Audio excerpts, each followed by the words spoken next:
with a read, but I feel like my safety or well-being could very well depend on this. This is video game related, specifically Majora's Mask, and this is the creepiest shit that has ever happened to me in my entire life. Having said that, I recently moved into my dorm room starting as a sophomore in college, and a friend of mine gave me his old Nintendo 64 to play. I was stoked, to say the least. I could finally play all those old games of my youth that I hadn't touched in at least a decade. His Nintendo 64 came with one yellow controller and a rather shoddy copy of Super Smash Bros. And while beggars can't be choosers, needless to say, it didn't take long until I became bored of beating up level 9 CPUs. That weekend, I decided to drive around a few neighborhoods about 20 minutes or so off campus, hitting up local garage sales, hoping to score on some good deals from ignorant parents. I ended up picking up a copy of Pokemon Stadium, GoldenEye, fuck yeah, F-Zero, and 2 other controllers for $2. Satisfied, I began to drive out of the neighborhood when one last house caught my attention. I still have no idea why it did. There was no cars there, and only one table was set up with random junk on it. But something sort of drew me there. I usually trust my gut on these things, so I got out of the car and I was greeted by an old man. His outward appearance was, for lack of a better word, displeasing. It was odd. If you asked me to tell you why I thought he was displeasing, I couldn't really pinpoint anything.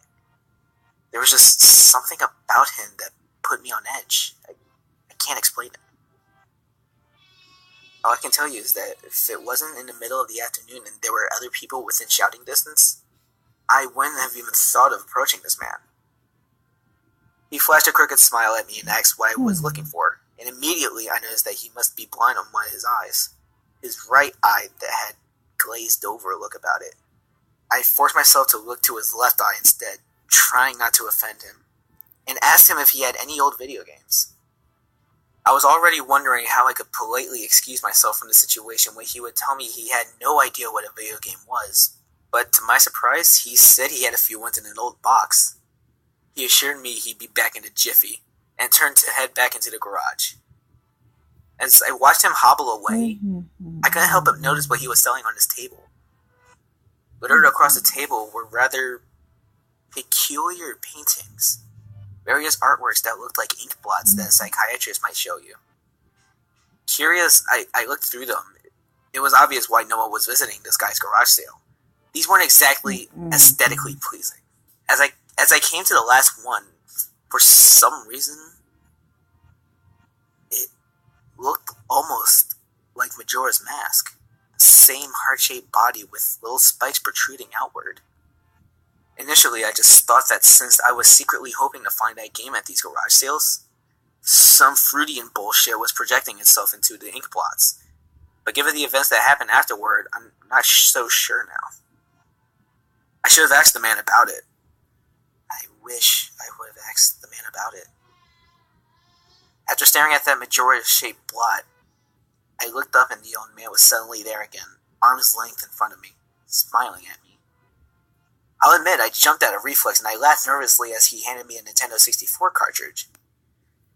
It was the standard gray color, except that someone had written Majora on it in black permanent marker. I got butterflies in my stomach as I realized what a coincidence this was and asked him how much he wanted for it.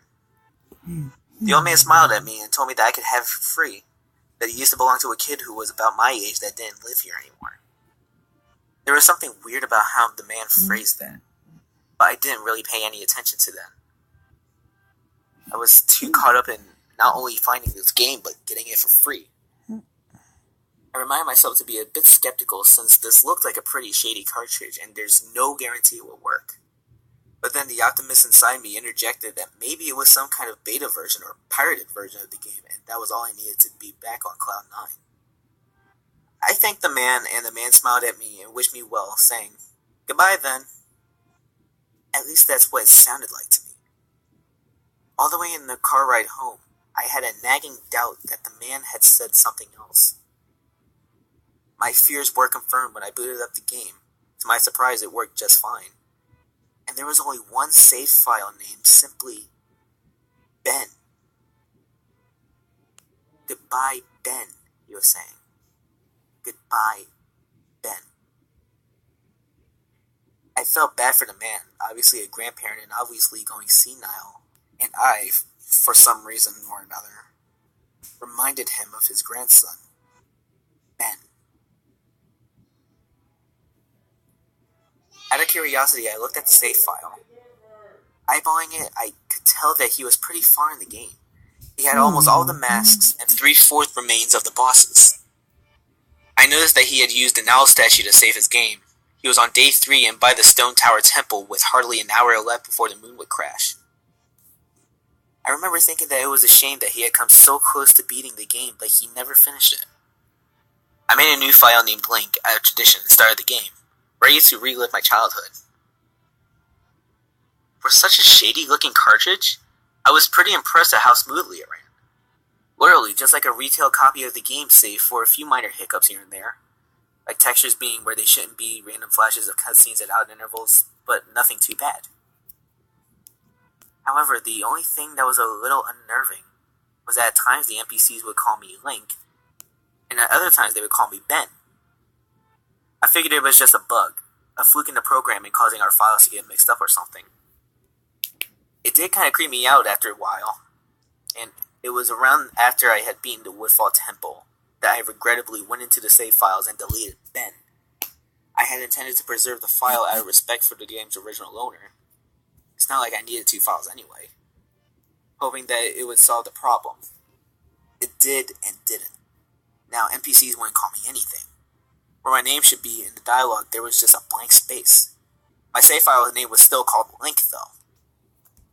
Frustrated and with homework to do, I put the game down for a day. I started playing the game again last night, getting the Lens of Truth and working my way towards completing the Snowhead Temple. Now, some of you more hardcore Majora's Mask players know about the 4th day glitch. For those who don't know, you can Google it, but the gist of it is that right as the clock is about to hit 0 on the final day, you talk to the astronomer and look through the telescope. If you time it right, the countdown disappears and you essentially have another day to finish whatever you were doing. Deciding to do the glitch to try and finish the Snowhead Temple, I happened to get it right on the first try and the time counter at the bottom disappeared. However, instead of being greeted by the astronomer, I found myself in the Majora's boss fight room at the end of the game, the trippy boxed-in arena, staring at Skull Kid hovering above me. There was no sound, just him floating in the air above me, and the background music which was regular for the area, but still creepy. Immediately my palms began to sweat. This was definitely not normal. Skull Kid never appeared here. I tried moving around the area, and no matter where I went, Skull Kid would always be facing me, looking at me, not saying anything. Nothing would happen though, and this kept up for around 60 seconds. I thought the game had bugged or something, but I was beginning to doubt that very much. I was about to reach for the reset button when the text appeared on my screen. You're not sure why, but you apparently had a reservation. I instantly recognized that text. You get that message when you get the room key from Anju at the Stockpot Inn, but why was it playing here? I refused to entertain the notion that it was almost as if the game was trying to communicate with me. I started to navigate the room again, testing to see if that was some sort of trigger that enabled me to interact with something here. And I realized how stupid I was. To even think that something could reprogram the game like this was absurd. Sure enough, 15 seconds later, another message appeared on the screen. And again, like the first one, it was already a pre-existing phrase. Go to the lair of the temple's boss? Yes or no? I paused for a second, contemplating what I should press and how the game would react, when I realized that I couldn't select no. Taking a deep breath, I pressed yes and the screen faded to white with the words, Dawn of the New Day, with the subtext, just lines beneath it. Where I was ported to filled me with the most intense sense of dread and impending fear I had never experienced. The only way I could describe the way I felt here is having this feeling of inexplicable depression on a profound scale. I'm normally not a depressed person, but the way I felt here was a feeling that I didn't even know existed. such a twisted, powerful presence that seemed to wash over me. I appeared in some kind of weird Twilight Zone version of Clocktown. I walked out of the clock tower, as you normally do when you start from day one, only to find that all the inhabitants were gone. Usually with the 4-day glitch, you can still find the guards and the dog that runs around outside the tower. This time they were all gone. What replaced them was the ominous feeling that there was something out there. In the same area as me, and that it was watching me. I had 4 hearts to my name and the hero's bow. But at this point, I wasn't even considered for my avatar. I felt that I personally was in some kind of danger. Perhaps the most chilling thing was the music. It was a song of healing, ripped straight from the game itself, but played in reverse. The music would get louder, building up so as if you should expect something to pop out at you, but nothing ever did. And the constant loop began to wear on my mental state. Every now and then I would hear the faint laugh of the happy mask salesman in the background. Just quiet enough so that I wasn't sure if I'm just hearing things, but just loud enough to keep me determined to find him. I looked in all 4 zones of Clocktown, only to find nothing. No one. Textures were missing. West Clocktown had me walking on air. The entire area felt broken. Hopelessly broken. As the reverse song of healing repeated for what must have been the 50th time.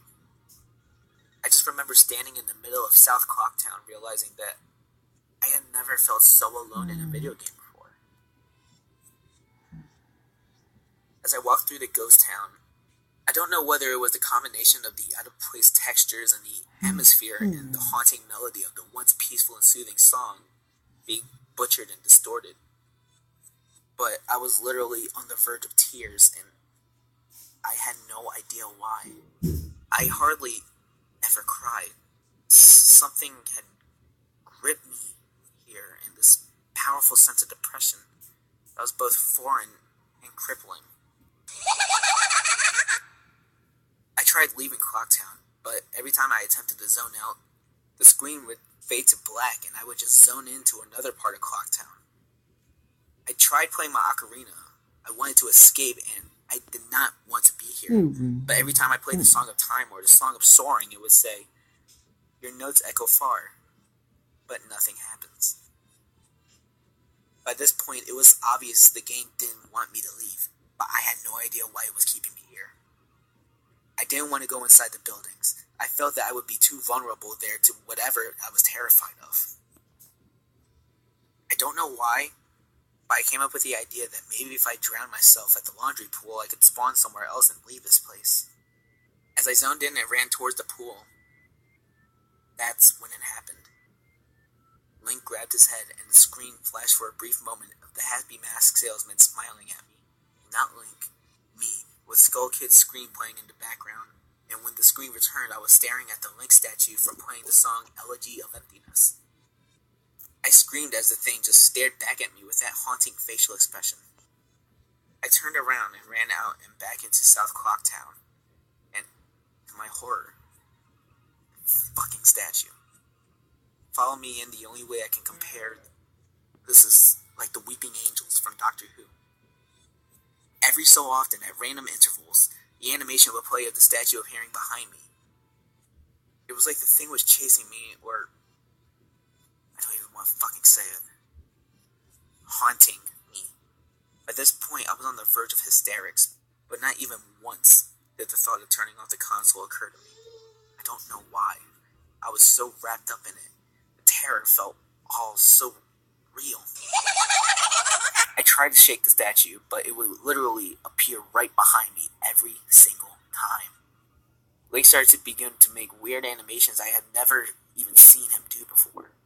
He would flail his arms around or spasm randomly, and the screen would cut to the happy mask salesman, smiling again for